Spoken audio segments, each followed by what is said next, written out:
Hello' everyone MK mobile চেনেললৈ পুনৰবাৰ সকলোকে স্বাগতম জনাইছোঁ। আজি এই ভিডিঅ'টো মই HS ছেকেণ্ড ইয়াৰ ফাইনেল ইয়াৰ যিসকল ল'ৰা ছোৱালী দিব সেইসকলৰ বাবে লৈ আহিছোঁ। এই ভিডিঅ'টোত মই ইনঅৰ্গেনিক আৰু ফিজিকেল কেমিষ্ট্ৰিৰ 30ৰ পৰা 35টামান ইম্পৰ্টেণ্ট কুৱেশ্যন আলোচনা কৰিম। আশা কৰোঁ ভিডিঅ'টো তোমালোকক সকলোকে ভাল লাগিব। কেইদিনমান আগতে মই HS ছেকেণ্ড ইয়াৰৰ মডেল কুৱেশ্যন পেপাৰ এখনৰ ভিডিঅ' চেনেলত দিছিলোঁ। তোমালোকে জনে ভিডিঅ'টো চোৱা নাই চেনেল পেজৰ পৰা চাই ল'বা। আৰু এটা মই ভিডিঅ' দিছিলোঁ, সেইটো আমাৰ অৰ্গেনিক কেমিষ্ট্ৰিৰ ওপৰত ভিত্তি কৰি দিয়া হৈছিল। মই 30টা ইম্পৰ্টেণ্ট অৰ্গেনিক কেমিষ্ট্ৰি কুৱেশ্যন আলোচনা কৰিছিলোঁ। এই ভিডিঅ'টোও যদি তোমালোকে চোৱা নাই তেনেহ'লে চেনেল পেজৰ পৰা চাই ল'বা। আজিৰ ভিডিঅ'ত আমাৰ প্ৰথমটো কুৱেশ্যন হ'ল state Henry's law, state two important applications of Henry's law. Henry লটো কি হয় সেইটো লিখিব দিছে আৰু হেনৰি লৰ দুটা এপ্লিকেশ্যন লিখিব দিছে। হেনৰি লৰ এপ্লিকেশ্যনৰ ভিতৰত তোমালোকে এনক্সিয়াটো ভালদৰে চাবা, ঠিক আছে। এনক্সিয়া আৰু এটা এপ্লিকেশ্যন আছে, সেইটো হ'ল আমাৰ বেণ্ডছ, BENDS, ঠিক আছে।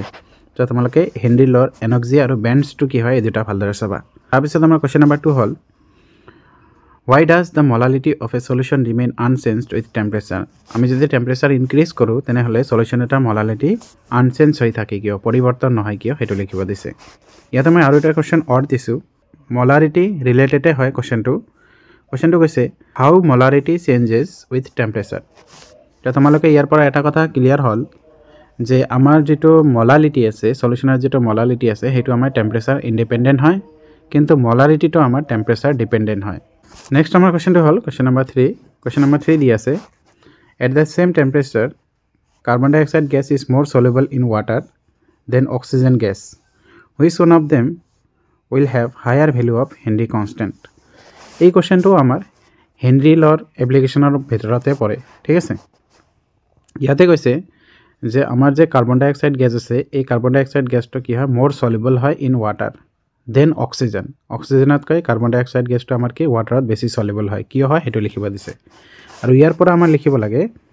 যে কোনটো গেছৰ আমাৰ হেনৰি কনষ্টেণ্ট ভেলু হায়াৰ হ'ব, ঠিক আছে। KH মানে ইয়াত হেনৰি কনষ্টেণ্ট বুজাব। তাৰপিছত কুৱেশ্যন নম্বৰ 4 হ'ল আমাৰ কুৱেশ্যন নম্বৰ 4 কৈছে যে এনচাৰ দ্য ফলোয়িং কুৱেশ্যনছ, ঠিক আছে। দুটা কুৱেশ্যন দিয়া আছে, সেই দুটা কুৱেশ্যনৰ এনচাৰ কৰিব লাগে। 4ৰ A দিয়া আছে আমাক explain why aquatic species are more comfortable in cold water rather than in warm water, ঠিক আছে। একুৱাটিক মানে আমাৰ যিবোৰ জলজ প্ৰাণী আছে, সেই জলজ প্ৰাণীবোৰ আমাৰ সদায় কোল্ড ৱাটাৰত থাকি ভাল পায় ৱাৰ্ম ৱাটাৰতকৈ। এইটো এটা আমাৰ হেনৰি লৰ এপ্লিকেশ্যনে হয়। মই ইমানবোৰ হেনৰি লৰ এপ্লিকেশ্যনৰ কুৱেশ্যন কিয় দিছোঁ, কাৰণ লাষ্ট ইয়েৰত আমাৰ হেনৰি লটো আহিছিল, এপ্লিকেশ্যনটো অহা নাই। গতিকে হেনৰি লৰ এপ্লিকেশ্যনটো এইবাৰ এক্সামত অহাৰ বহুতখিনি চান্স আছে, সেইবাবে মই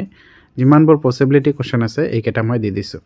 তাৰপিছত 4ৰ B কুৱেশ্যন দিয়া আছে আমাৰ calculate the molarity of a solution containing 5 gram of sodium hydroxide in 450 ml solution, ঠিক আছে। এটা সলিউশ্যন আছে, সলিউশ্যনটো আমাৰ ভলিউম দিয়া আছে 450 ml আৰু ইয়াৰ সলিউডটো দিয়া আছে আমাৰ কিমান 5 গ্ৰাম ছডিয়াম হাইড্ৰক্সাইড। ইয়াৰ পৰা আমাৰ মলাৰিটি কেলকুলেট কৰিব লাগে। নিশ্চয় কৰিছা তোমালোকে এনেধৰণৰ অংকটো কৰিবলৈ যত্ন কৰিবা। তাৰপিছত কুৱেশ্যন নম্বৰ 5 দিছে state Raoult's law show' that total vapour pressure over the solution of two liquids 1 and 2 at a particular temperature varies linearly with the mole fraction of a component. Question to important হয়, ভালদৰে চাবা তোমালোকে। Next আমাৰ কুৱেশ্যনটো হ'ল question number 6 what is azeotrope, give an example. এজিঅ'ট্ৰপৰ question কিন্তু আহি থকা দেখা যায়, তোমালোকে ডেফিনেশ্যনটো চাই ল'বা। তাৰপিছৰ কুৱেশ্যনটো হ'ল আমাৰ কুৱেশ্যন নম্বৰ 7। কুৱেশ্যন নম্বৰ 7 দিয়া আছে the boiling point of benzene is 353.23 Kelvin when 1.80 gram of non-volatile solute was dissolved in 90 gram of benzene. The boiling point is raised to 354.11 Kelvin. Calculate the molar mass of the solute. এইটো আমাৰ actually K suffix B হ'ব, হা, K suffix B, ঠিক আছে। K suffix B for benzene is 2.53 Kelvin kg per mol. তোমালোকে এনেধৰণৰ অংক কৰিবলৈ হ'লে প্ৰথমতে তোমালোকে কোনটো আমাৰ সলিউট হয় কোনটো আমাৰ সলভেণ্ট হয় এইটো ভালদৰে চিনাক্তকৰণ কৰিবা আৰু কি কি দিয়া আছে সেইটো প্ৰথমতে চাই ল'বা। তাৰপিছত তোমালোকে ফৰ্মুলা ইউজ কৰি এই কুৱেশ্যনবোৰ সলভ কৰিবা। নেক্সট আমাৰ কুৱেশ্যনটো হ'ল কুৱেশ্যন নম্বৰ 8। কুৱেশ্যন নম্বৰ 8 কৈছে what is mean by positive and negative deviation from Raoult's law and how is the sign of delta mix H. Delta mix H মানে হ'ল আমাৰ কি change in mixture of enthalpy related to positive and negative deviation from Raoult's law. এই কোৱেশ্চনটো বহুতবাৰ আহিছে পৰীক্ষাত তোমালোকে ভালদৰে চাই ল'বা নেক্সট আমাৰ কোৱেশ্চনটো হ'ল ষ্টেট কলৰাছ ল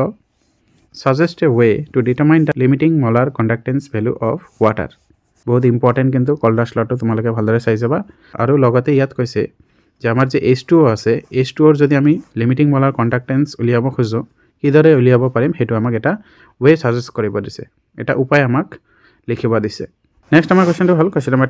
নম্বৰ 10 দি আছে calculate the potential of hydrogen electrode in contact with a solution হুজ pH is 10 এটা সলিউশনৰ pH দিয়া আছে ইয়াৰ পৰা আমাৰ স্ট্যান্ডাৰ্ড হাইড্ৰোজেন ইলেক্ট্ৰডৰ পটেনশিয়াল ক্যালকুলেট কৰিব লাগে নেক্সট আমাৰ কোৱেশ্চনটো হ'ল কোৱেশ্চন নম্বৰ 11 Question number 11 কৈছে limiting molar conductance for NaCl, HCl and sodium acetate are 126.4, 425.9 আৰু 91 Simon centimeter square per mole respectively.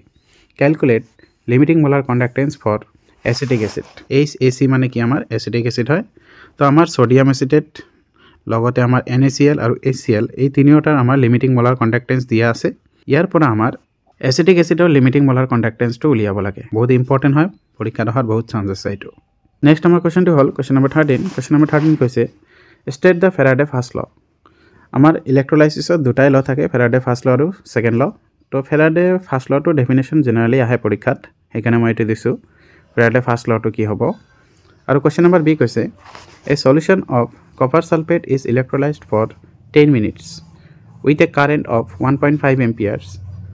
What is the mass of copper deposited at the cathode? কোনো এটা কম্পাউণ্ডৰ যদি আমি ইলেক্ট্ৰোলাইসিস কৰো এই ক্যাথোডত আৰু এনোডত ডিপজিটেড হয় ঠিক আছে তো ফেৰাডে ফাৰ্স্ট ল আমি ইউজ কৰি কিমান এমাউন্টৰ কোনটো কম্পাউণ্ড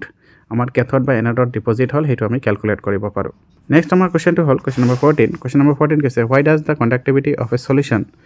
decrease with dilution যদি আমি কোনো এটা সলিউশন ডাইলিউট কৰি দিও তেনেহলে ইয়াৰ কণ্ডাক্টিভিটি ডিক্ৰিজ হয় কিয় হেতু আমাক লিখিব দিছে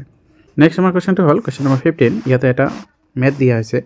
কোৱেশ্চনত কৈছে represent the cell in which of the following reaction takes place ঠিক আছে এটা আমাৰ সেল ৰিঅ্যাকশন দিয়া আছে আমাক সেলৰ ৰিপ্ৰেজেন্টেশনটো লিখিব লাগে লগতে এই সেল ৰিঅ্যাকশনৰ পৰা আমাৰ ই সেল ক্যালকুলেট কৰিব লাগে ই সেল মানে হল আমাৰ কি সেল পটেনশিয়াল ইয়াতে আমাৰ স্ট্যান্ডাৰ্ড ইলেক্ট্ৰড পটেনশিয়ালটো দিয়া আছে ই নটৰ ভ্যালু দিয়া আছে আমাক 3.17 ভোল্ট Next আমাৰ কোৱেশ্চনটো হ'ল কোৱেশ্চন নম্বৰ 16 কোৱেশ্চন নম্বৰ 16 কৈছে what are batteries give an example of primary and secondary battery তাৰপিছত কোৱেশ্চন নম্বৰ 17 হ'ল write the reaction takes place in anode and cathode of a lead storage battery next আমাৰ কোৱেশ্চনটো হ'ল question number 18 কৈছে for the reaction R2P the rate becomes 4 times faster when the concentration of the reactant R is double at a given temperature what is the order of the reaction এনে ধৰণৰ প্ৰশ্ন পৰীক্ষাত আহে চাবা ভালদৰে Question number 19 কৈছে show that the integrated rate law for first order reaction R2P is K is equal to 2.303 by T log R0 by R ঠিক আছে এটো আমাৰ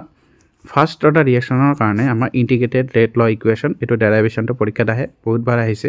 আৰু আহিলে কিন্তু 3 মাৰ্কস আহিব Question number 20 কৈছে define activation energy of a reaction কোন এটা কেমিক্যাল ৰিঅ্যাকশনৰ activation energy আমি কিদৰে ডিফাইন কৰো হেতু আমাক লিখিব লাগে Next আমাৰ কোৱেশ্চনটো হ'ল কোৱেশ্চন নম্বৰ 21 কোৱেশ্চন নম্বৰ 21 কৈছে show that the slope of the plot of ln k against 1/t is minus e suffix a by r e suffix a মানে হল আমাৰ কি activation energy give the graphical representation of the plot তাৰ পিছত আমাৰ হল question number 22 question number 22 ত এটা reaction দিয়া আছে আমাক ইয়াত অ্যামোনিয়া ডিসোসিয়েট হৈ পেলাই আমাৰ কি উৎপন্ন হৈছে নাইট্ৰজেন আৰু হাইড্ৰোজেন গেছ ঠিক আছে আৰু আমাক দিয়া আছে r = k তাৰ মানে reaction to rate আমাৰ directly rate constant or equal হৈছে আমাৰ কোৱেশ্চনত কৈছে write the order and molecularity of this reaction আৰু দ্বিতীয় কোৱেশ্চনটো দিয়া আছে আমাক write the unit of k next আমাৰ কোৱেশ্চনটো হ'ল কোৱেশ্চন নম্বৰ 23 কোৱেশ্চন নম্বৰ 23 কৈছে what is collision frequency এক মাৰ্কৰ কোৱেশ্চন অহা দেখা যায় পৰীক্ষাত কেতিয়াবা collision frequency ৰ ওপৰত তোমালোকে চাই লবা ভালকে next আমাৰ কোৱেশ্চনটো হ'ল কোৱেশ্চন নম্বৰ 24 কোৱেশ্চন নম্বৰ 24 কৈছে why do the transition elements exhibit higher enthalpies of atomization next our question number 25 hol